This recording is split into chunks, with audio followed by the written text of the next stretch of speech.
Hello നമസ്കാരം. താരസോണ്ടർ കിച്ചണിലേക്ക് എല്ലാവർക്കും സ്വാഗതം. നമ്മളിന്നൊരു ഗോതമ്പപ്പത്തിൻ്റെ റെസിപ്പിയുമായിട്ടാണ് വന്നേക്കുന്നത്. ഗോതമ്പ് പാലപ്പം തന്നെ പേരിടാം.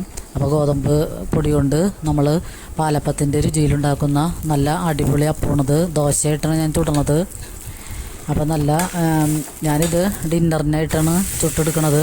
അപ്പം നമ്മളൊരു വൈകുന്നേരം ആകുമ്പോൾ ഇത് മാവ് കലക്കി വെച്ച് കഴിഞ്ഞാൽ നമുക്ക് രാത്രി ചുട്ടെടുക്കാം. അല്ലെങ്കിൽ ബാക്കിയുള്ള മാവ് നമുക്ക് പിറ്റേ ദിവസത്തേക്ക് ബ്രേക്ക്ഫാസ്റ്റിന് എടുക്കുകയും ചെയ്യാം. അപ്പോൾ ഈ ഗോതമ്പ് പൊടി ഞങ്ങൾ റേഷൻ കടയിൽ നിന്ന് കിട്ടിയ ഗോതമ്പ് കല്ലും മണ്ണൊക്കെ അരിച്ചൊക്കെ കളഞ്ഞതിന് ശേഷം ഒരു 5-8 പ്രാവശ്യമെങ്കിലും നമ്മൾ കഴുകിയെടുക്കണം. കഴുകി ഉണക്കി പൊടിച്ചെടുത്ത നല്ല ശുദ്ധമായ ഗോതമ്പ് പൊടിയാണ്. അപ്പോൾ നമ്മൾ അങ്ങനെയൊക്കെ നന്നായിട്ട് ചെയ്തെടുക്കുകയാണെങ്കിൽ നമുക്ക് നന്നായിട്ടുള്ള നല്ല ശുദ്ധമായിട്ടുള്ള ഗോതമ്പ് പൊടി കിട്ടും. അപ്പോൾ ഇത് എടുത്ത് നമ്മൾ കല്ലൊക്കെ പറക്കി കളയാനും ചേറ്റിക്കളയാനൊക്കെ കുറച്ച് ക്ഷമ വേണമെന്ന് മാത്രമേ ഉള്ളൂ.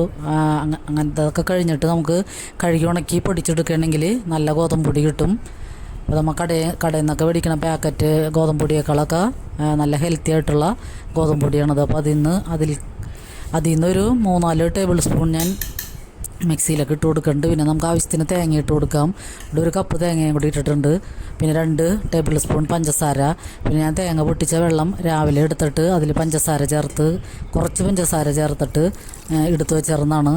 അപ്പോൾ അതൊഴിച്ചിട്ടാണ് നമ്മൾ ഈ മാവ് ഒന്ന് മിക്സ് ചെയ്തെടുക്കണത്. മിക്സിയിലിട്ട് ഒന്ന് പൊടിച്ചെടുക്കാം, മാവ് കറക്കിയെടുക്കാം. പിന്നെ അതിലൊക്കെ ഒരു 2 ടേബിൾ സ്പൂൺ ചോറും കൂടി ചേർത്തിട്ട് നമുക്ക് നന്നായിട്ട് അടിച്ച് എടുത്ത് വെച്ച് കഴിഞ്ഞാൽ പാകത്തിന് വെള്ളവും കൂടി ചേർത്ത് എടുത്ത് വെച്ചിട്ട് നമ്മൾ ചുടണ നേരത്ത് അല്പം ഉപ്പും കൂടി ചേർത്തിട്ട് ചുട്ടെടുക്കാം.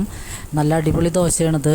അപ്പോൾ ഗോതമ്പ് നമ്മൾ ദോശ സാധാരണ ചുടുമ്പോൾ ഇത്തിരി കട്ടിയൊക്കെ ആയിട്ട് തോന്നും. ഇത് നല്ല സോഫ്റ്റ് ആയിട്ടുള്ള നല്ല ദോശയാണ്. പാലപ്പത്തിൻ്റെയൊക്കെ സ്ട്രക്ചറിൽ വരും ഈ ദോശ. നല്ല ഹോൾസൊക്കെ ആയിട്ടുള്ള നല്ല ദോശയാണ്. ഇത് അപ്പച്ചട്ടിയിലായാലും നമുക്ക് ചുട്ടെടുക്കാം. അപ്പോൾ ഇത് പരത്തിയെടുക്കണ ഒരു ആവശ്യത്തിന് വേണ്ടിയാണ് ഞാനിങ്ങനെ പരത്തി ദോശയൊക്കെ എടുത്തേക്കണത്. അപ്പോൾ എല്ലാവരും ഇങ്ങനെ ഒന്ന് ട്രൈ ചെയ്ത് നോക്കുക. തേങ്ങവെള്ളമൊക്കെ ഒഴിച്ച് തേങ്ങവെള്ളം വേസ്റ്റാക്കി കളയാതെ അത് ഉപയോഗപ്പെടുത്താൻ ശ്രമിക്കുക. പിന്നെ നമുക്ക് ബാക്കിയുള്ള മാവ് ഫ്രിഡ്ജിലെടുത്ത് വെച്ച് കഴിഞ്ഞാൽ പിറ്റേ ദിവസം നമുക്ക് ബ്രേക്ക്ഫാസ്റ്റിനായാലും എടുക്കാം. ഞാൻ അങ്ങനെയാണ് ചെയ്തത്. അപ്പോൾ നല്ല അടിപൊളി പാലപ്പം ഗോതമ്പ് ദോശ ഇവിടെ റെഡിയാണ്. അപ്പോൾ നിങ്ങളെല്ലാവരും ഒരു പ്രാവശ്യമെങ്കിലും ഇങ്ങനെ ട്രൈ ചെയ്ത് നോക്കുക. നമുക്ക് ചപ്പാത്തിയൊക്കെ തിന്ന് കഴിച്ച് മടുക്കുമ്പോൾ ഇങ്ങനത്തെ ദോശ കഴിക്കുകയാണെങ്കിൽ നല്ല അടിപൊളി ടേസ്റ്റ് ആയിരിക്കും. മക്കൾക്കൊക്കെ ഒരുപാട് ഇഷ്ടപ്പെടും. ചപ്പാത്തി നമുക്ക് ഡ്രൈ ആയിട്ട് കഴിക്കുമ്പോൾ അത് മക്കൾക്കൊക്കെ ചിലപ്പോൾ മടുത്തിട്ടുണ്ടാവും. അപ്പോൾ ഇങ്ങനെ ആണെങ്കിൽ സോഫ്റ്റായിട്ടുള്ള നല്ല ദോശയായിട്ട് കിട്ടും. അപ്പോൾ എല്ലാവർക്കും ഒരുപാട് നന്ദി.